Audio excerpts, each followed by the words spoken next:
Presento a mis invitados Roberto Kachanowski, Alejandro Alfi y Iván Carrino.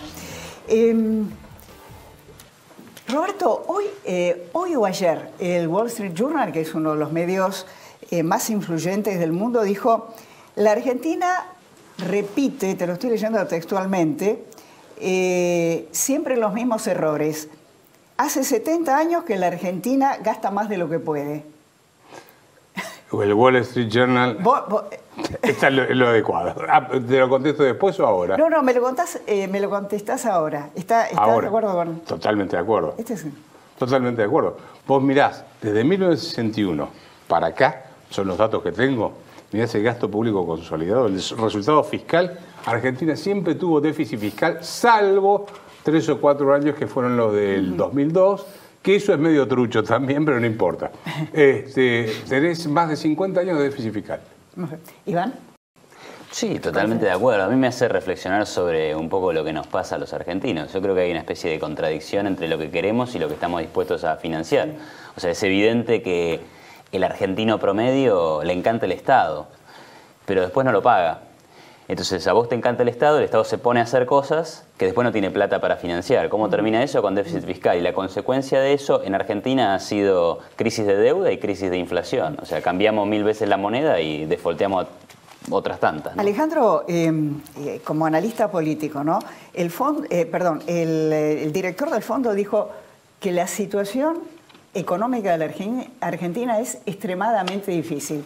¿Vos creés que lo registra la dirigencia política argentina? Da la sensación que no. Que es una frase muy fuerte que dijo, ¿eh? Mirá, nosotros como ciudadanos, yo creo que estamos acostumbrados a vivir en una montaña rusa, ¿no? Porque realmente tenemos crisis periódicas y nos adaptamos, te diría, a todo. Ahora, lo que más sorprende es que la dirigencia política no mida los riesgos de las actitudes que toma. Yo veía como en estos días, por ejemplo, uno de los candidatos presidenciales celebraba que el fondo no gire la plata a la Argentina, siendo que realmente el país necesita fondos por lo menos para llegar hasta fin de año. Entonces me parece que no son conscientes de que la crisis la terminamos pagando los ciudadanos de a pie. Obviamente. Bueno, ya continuamos. Roberto, la pregunta es muy concreta. ¿Estamos cerca de un colapso? Porque según con quien hables, te dice, bueno, cuidado con la hiperinflación. Otro te dice, con los dólares no llegamos a las elecciones. ¿Cómo ves hoy la situación? Yo no sé, colapso fue el 2001, colapso fue la hiperinflación.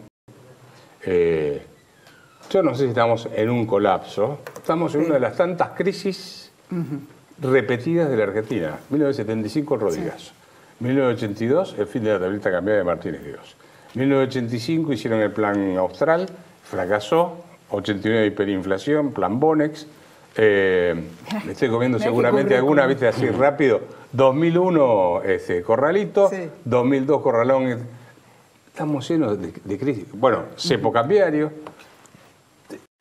Argentina tiene el problema que decía. El argentino le pide al político que gaste más de lo que se recauda. O sea, quiere que gaste, pero después no quiere pagar los impuestos correspondientes a ese gasto. Y entonces, claro, la plata no alcanza y te endeudas, emitís moneda. Déjame que te muestre un solo número. ¿Sabés cuál fue la inflación acumulada desde que se creó el Banco Central? O mejor dicho, el promedio de inflación mensual, anual, desde que se creó en 1935. ¿En 1935? Sí, la inflación que yo saqué promedio es 53% anual. El número acumulado es este.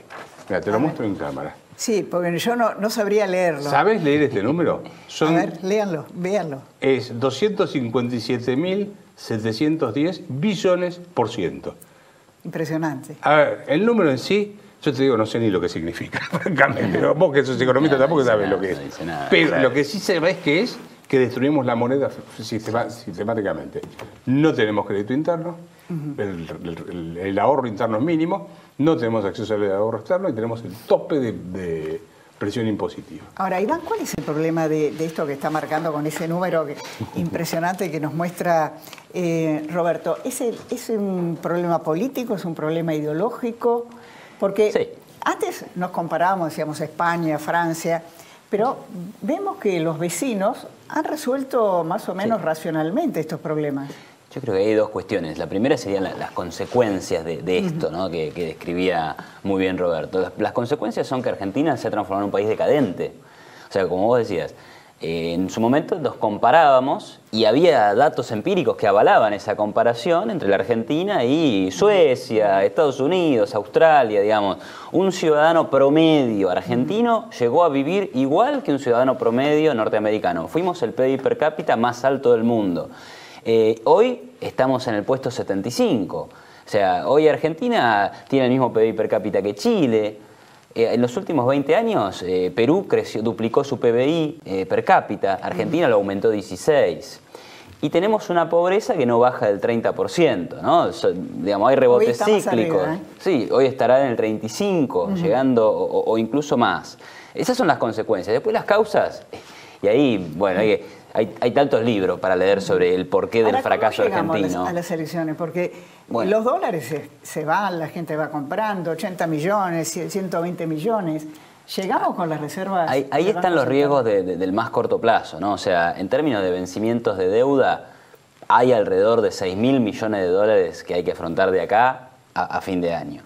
Las reservas netas, o sea, cuando vos sacás lo que el fondo le dio al Banco Central de fortalecimiento de reservas, el swap con China, la plata que está para respaldar los depósitos de la gente, bueno, más o menos tenés 11.000 millones de dólares. Entonces tenés 11.000, vence deuda por 6.000 millones, alguna intervención cambiaria podrías tener, porque la gente, digamos, en la medida que se asusta quiere comprar dólares. Entonces, bueno, obviamente que en situaciones de crisis, ese dinero de fortalecimiento de reservas lo podrías utilizar. El swap habría que ver, ¿no? Pero claramente que hay presión sobre las reservas y eso te genera presión sobre el dólar, presión sobre la inflación. Esos son los riesgos del corto plazo, ¿no? Un segundo, una breve acotación. Yo te diría, de acá a las elecciones y después nos... Yo pensé en diciembre. No, ¿no? a ver, las elecciones es eso ahora. Eso es más pronto, sí. Yo hablaba de diciembre. Diciembre es la eternidad. Sí, pero sí, lo que yo vería es más controles de cambio, probablemente. Más controles de cambio. Sí. Yo creo que va a terminar una cosa de ese tipo. Claro, y que eso que te genera, bueno, cuidás las reservas, pero tenés más brecha cambiaria. Eso está para quedarse, ¿no? Me parece, incluso más allá de lo que... Alejandro, ¿hay ya definiciones dentro de quién puede ser el ministro de Economía de Alberto Fernández? Porque él está hablando, yo lo veo hoy hablar, parece el presidente de la Nación. Se habla de Culfas, hay varios candidatos. Hay varios. Lo que pasa es que ahí yo creo que eso va a definirse en una charla de café entre él y Cristina Fernández de Kirchner. Finalmente. Cristina tiene poder de veto. Y sí. Entonces, hoy día, él se muestra como un candidato que toma todas las decisiones. El tema es si uno le cree ese perfil de candidato o si realmente está más condicionado por Cristina Kirchner. Entonces, él se muestra hasta con realmente economistas ortodoxos, que a uno le llama la atención porque realmente un gobierno... ¿Quiénes serían? Nielsen, hablé con Melconian. Melconian, a ver, Melconian. ¿Alguien se imagina a Cristina Kirchner con Melconian? Me cuesta, pero bueno. No. Es difícil. Entonces, a mí me parece que en ese sentido, él, ¿qué hace? Como todo candidato, abre el abanico para no perder un solo voto. Entonces se muestra con Melconian, Nielsen, Agis, todos los economistas. Kicillof. Abre el abanico a todo, porque ese es, en realidad, así hacen campaña nuestros políticos, que es, en campaña le sonríen a todos, le dan a cada uno lo que quieren, para no perder un solo voto. Después cuando llegan al gobierno, la hora de la verdad. Ahí los quiero ver. Es un gran interrogante, si me permitís, sí. que tal vez te voy a trasladar la pregunta a vos, que es, supongamos que probablemente ganen los Fernández. Sí. No es lo mismo Alberto que Cristina, ¿estamos de acuerdo? Claro. No va a ser lo mismo, pero tengo el recuerdo de los 70, donde el peronismo estaba dividido en dos grandes partes. No te digo que se van a agarrar a los tiros. Yo no estaba en esa época. No, pero yo la viví y te puedo asegurar que no fue nada divertida. Sí, pero el punto es, recordarás que estuvo muy dividido. Estaba la izquierda y el PJ más tradicional. La pregunta es, ¿cuál de los dos va a prevalecer? Bueno, es que ¿Un peronismo K o un peronismo de los gobernadores, vamos a ponerlo así? Mira, lo que se ve hoy No día... lo sabemos bien eso. Pero lo que se ve hoy día no es real.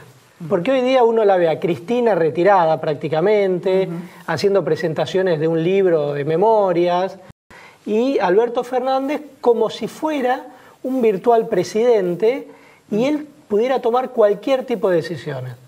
Eso es falso completamente, porque cuando uno vio cómo se armaron las listas de candidatos, quien definió quiénes iban de candidatos a diputados y senadores fue Cristina. De hecho, Alberto Fernández fue mínima la participación que tuvo ahí. Entonces yo no creo que llegue a ese nivel, pero está claro que lo que ahora se muestra no es lo que va a ocurrir si ganara Alberto Fernández y él asumiera como presidente. Cámpora el gobierno, sería Cámpora el gobierno, Perón al poder, ¿te acordás? Sí. Me está diciendo lo mismo, ¿eh? Bueno, la Argentina siempre se repite, dice Se Wall repite, Street sí. Journal. Iván, una de las ideas que expuso Alberto Fernández es la necesidad de un acuerdo de precios y salarios, un acuerdo sectorial para los primeros 6 meses. Esto lo ha adelantado de alguna manera. ¿Se podrá dar? ¿Puede ser exitoso? Bueno, Argentina tiene, Es y inevitable Roberto ir sabe ahí. mucho más de esto que yo, y aparte siempre me encanta que habla de el Rodrigazo como respuesta al plan de Helbar, que era un sistema de control de precios y salarios. Los acuerdos de precios y salarios en Argentina no funcionaron. O sea, funcionan de manera transitoria. En el corto plazo, un control de precios te puede servir para congelar algunos precios y eso te afecta el índice de precios, está bien. Ahora, el tema es más profundo, digamos. Oye, es increíble que en Argentina, con tantos años de inflación, debatamos sobre si la inflación es un fenómeno monetario o no, ¿no? Eso ya es increíble en sí mismo, pero la verdad es que el acuerdo de precios y salarios, si vos lo haces sin atacar las causas profundas de la inflación, que son el desequilibrio monetario y el desequilibrio fiscal, está condenado al fracaso. Si lo haces, pero detrás tenés la corrección fiscal y la corrección monetaria, es como que sobra, es un maquillaje. Ahora, te puede ayudar en términos políticos, puede ayudar en términos de expectativas también, pero no es la solución al problema. Fíjate vos que tenemos precios cuidados hace 10 años. Las tarifas estuvieron congeladas con el kirchnerismo por 12 años y la inflación era altísima también. Entonces, por ahí no pasa la cosa, ¿no? Hay que hacer reformas de fondo. Si querés por 6 meses, hacelo, pero corregilo de fondo. No. Alejandro. Ni un minuto te lo banco. Bueno, ni un está bien. minuto, porque la explosión posterior es fenomenal. A ver, el Rodrigazo del 75 fue por el plan de inflación cero de Helva, que fue un acuerdo de precios y salarios. El fracaso del plan Nacional fue un acuerdo de precios y salarios. Y puedo ser, Martínez hizo un acuerdo de precios y salarios. Seguís con los ejemplos y siempre terminás en lo Ni un mismo. minuto lo Sí, querés tenés eso. razón. No, tenés A ver razón. que lo hagan, pero lo que vas a tener es otra explosión como siempre.